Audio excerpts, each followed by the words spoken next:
Imagine un instant que le plus grand ennemi de l'humanité se soit présenté devant le prophète pour dévoiler les pièges qu'il utilise encore aujourd'hui contre ton cœur, ta prière et ta patience. Ce qu'il a avoué ce jour-là peut transformer ta manière de te protéger. Reste jusqu'à la fin, chaque mot compte.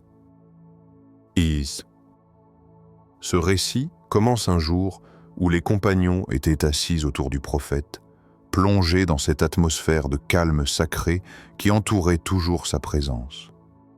Le silence était doux, presque lumineux, et chacun écoutait avec un respect profond. Rien ne laissait présager que quelque chose d'extraordinaire allait se produire. Alors que nous étions attentifs à ces enseignements, un bruit lourd frappa la porte, comme si une force inconnue cherchait à entrer.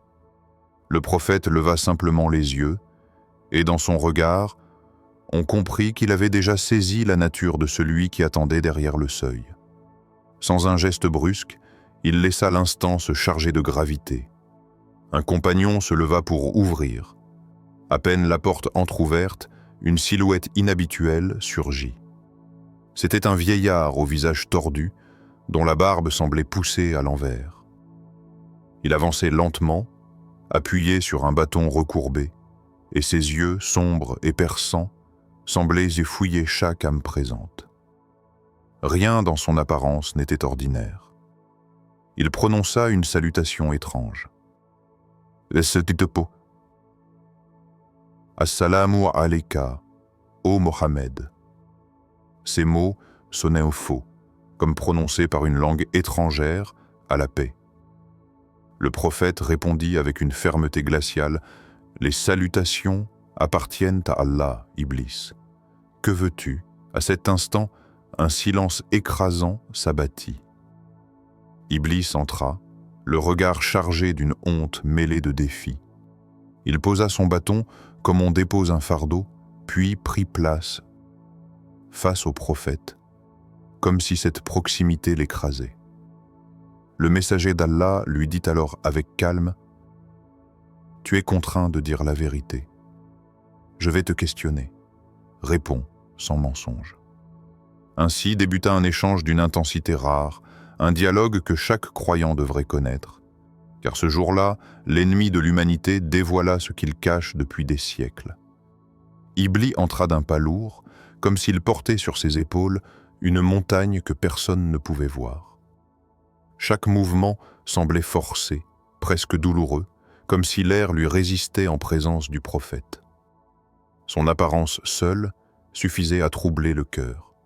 Une barbe retournée vers le haut, des traits déformés par la rancœur, des yeux étroits où brillait une intelligence sombre mêlée de ruse et d'orgueil. Ses vêtements, d'un tissu étrange, semblaient absorber la lumière, comme s'ils avaient été tissés dans des ombres vivantes. Il ne ressemblait ni aux djinns habituels, ni aux hommes.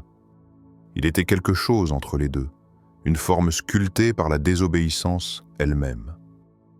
Lorsqu'il s'approcha davantage, un frisson presque physique traversa ceux qui se trouvaient là. Il tenta de s'asseoir, mais même ce geste simple sembla le brûler, comme si la lumière qui entourait le messager d'Allah lui consumait la peau. Ses mains, pourtant fortes, tremblaient légèrement. Ce n'était pas une peur humaine, mais une rage contenue, un mélange de haine et d'impuissance face à la vérité qu'il ne pouvait fuir. Le prophète le fixa calmement, sans prononcer un mot.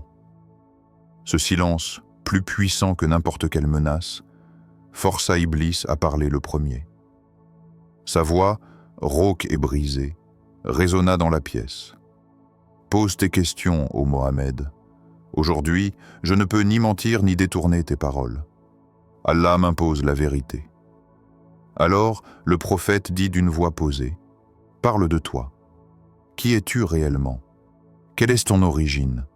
Et pourquoi te tiens-tu ici en ce moment ?» Iblis inspira longuement, comme si la vérité le lacérait de l'intérieur.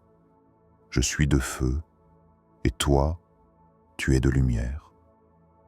Je suis le premier à avoir refusé l'ordre d'Allah, et le dernier à admettre mon regret.